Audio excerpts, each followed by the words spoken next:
Hello Eagles, this is Jonathan and I'll be your anchor for today. Welcome to the Flock News for Friday, January 22nd. This week we have some interesting topics to go over with you, starting with Kelsey with sports. Hi, I'm Kelsey and I'm here with your sports. So first up, we want to congratulate our Lady Eagles for bringing a win home from Crothersville. Also, we would like to mention our boys basketball fighting hard on Wednesday. And we would like to wish good luck to our Eagles on the road this weekend. Now we would like to go over the headlines with Emily. Hi, I'm Emily with your headlines. And Russian President Vladimir Putin, dressed in nothing but a pair of blue swimming trunks, immersed himself in the freezing water of a cross-shaped pool near Moscow on Tuesday, observing an Orthodox Christian ritual to mark the feast of Epiphany, which is what Orthodox believers do when they commemorate the baptism of Jesus Christ. Wednesday, January 20th, was an important day in history. It was the inauguration day of our new president, Joe Biden. After me, I, Joseph Robinette Biden Jr., do solemnly swear. I, Joseph Robinette Biden Jr., do solemnly swear. That I will faithfully execute. That I will faithfully execute. The office of President of the United States. Office of President of the United States. And will, to the best of my ability. Will, to the best of my ability. Preserve, protect, and defend. Preserve, protect, and defend. The Constitution of the United States. The Constitution of the United States. So help you God. So help me God. Congratulations, Mr. President.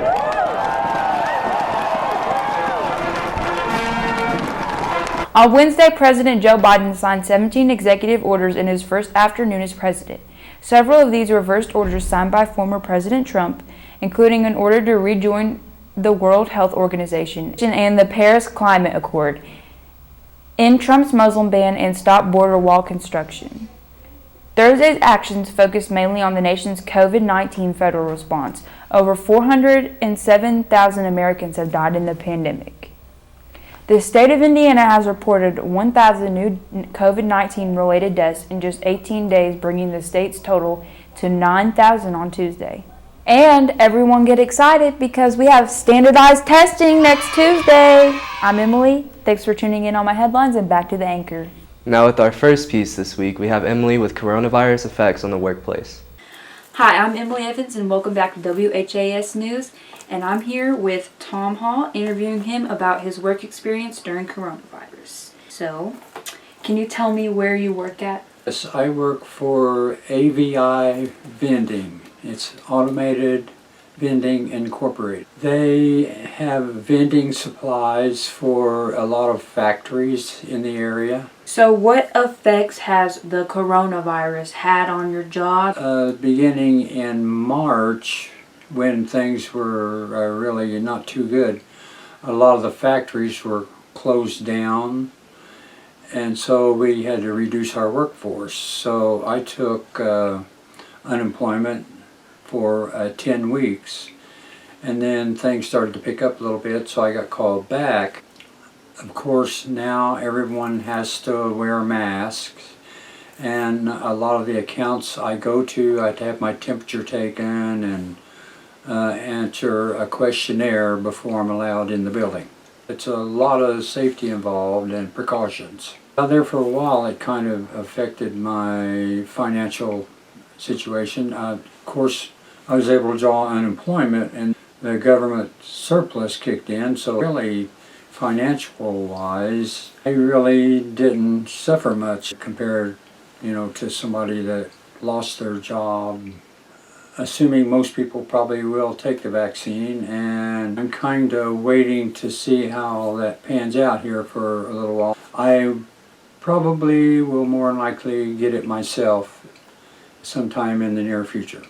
I'm hoping the result of this vaccine will probably, maybe over the next several weeks to a couple months, will dramatically lower the number of cases and deaths attributed to the coronavirus.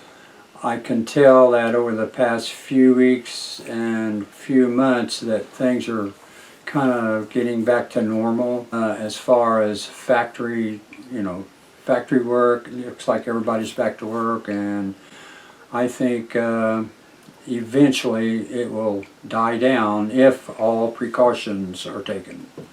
Okay, so there you have it. I'm here with Tom Hall, who works for AVI Vending Company, and I'm Emily Evans with WHA News, and back to your anchor. All right, next up we have Kelsey with the Costa Rica trip.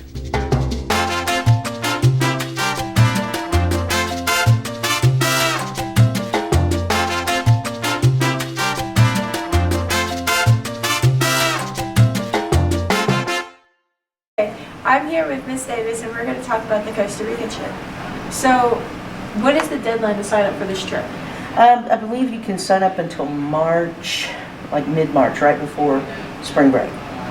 They're the best. So we're going to go in mid-July of this year, and it's a 9-day trip. So we're going to fly out from Louisville. So, What are some of the things you'll be doing on this trip? wow, this is my favorite trip of all to ever take. We start out in the capital of San Jose, up in the mountains. Then we go to banana plantations, pineapple plantations, coffee plantations. As we make our way toward this river, we get to the river, we hop on a boat. We go about an hour and a half by boat into the rainforest. We stay in a little place that you can only get to by plane or boat. We stay there and tour the rainforest, seeing howler monkeys, caiman crocodiles, poison dart frogs, just so many different kinds of birds and such, parakeets and scarlet macaws and things out in the wild. We take the boat back to our bus, we hop on it, we go to an active volcano. That whole area has like hot springs and such from the volcanic activity. We're going to bathe in hot springs. From there, we're going to go to another river. We're going to do whitewater rafting. We're going to do zip lining. And then we're going to make our way all the way over to the other side of the country. So the rainforest is on the Caribbean side, so we're going to see the Caribbean Sea. And then we're going to go to the other side, to the Pacific Ocean, and we're going to have 3 days on the beach and doing some activities there, possible kayaking, snorkeling, things like that.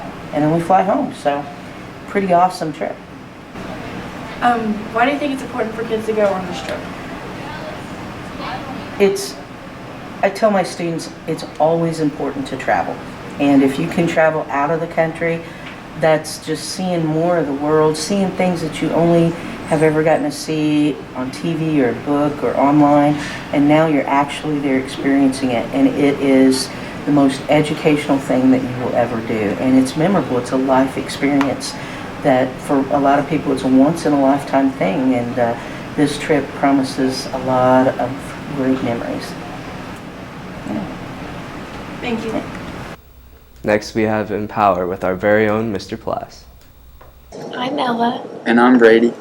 We're in a coalition called Empower.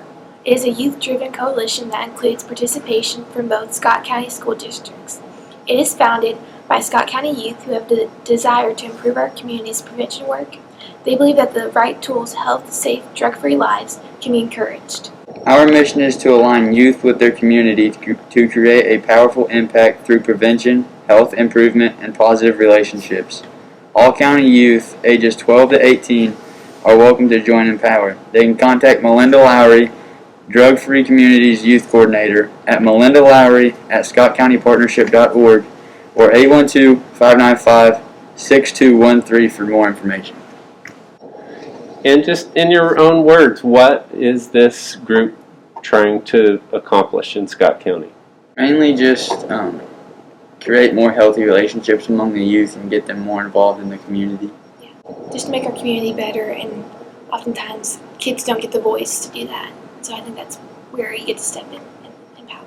My name is Jamaica, and I'm with Empower. I've only been with it for a little bit.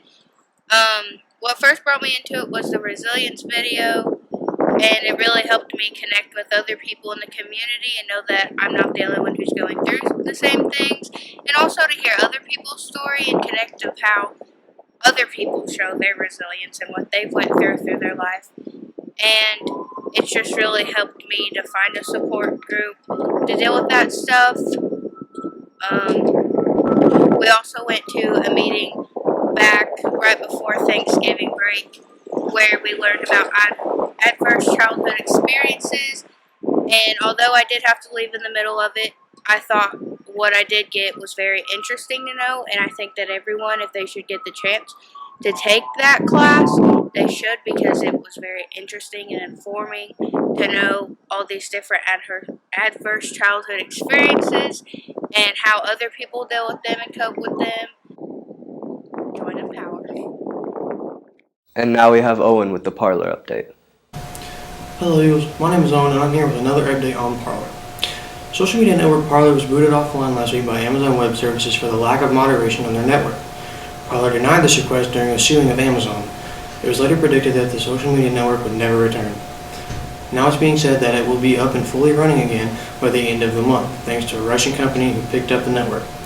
DDoS Guard is a Russian firm that routes internet traffic and offers protection from cyber attacks. Parler isn't fully up and running just yet, but according to the network's chief executive, John Matz, Parler's return is, quote, inevitable. Back to your anchor. And finally, a little poetry time.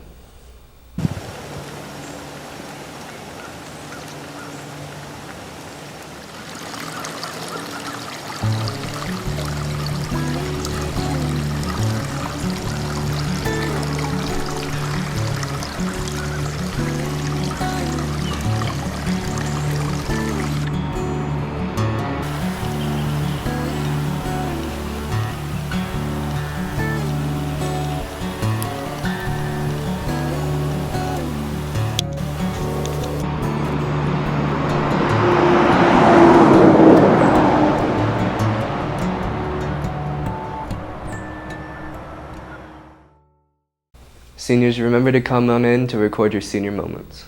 Thank you for watching the Flock News. Soar high, Eagles.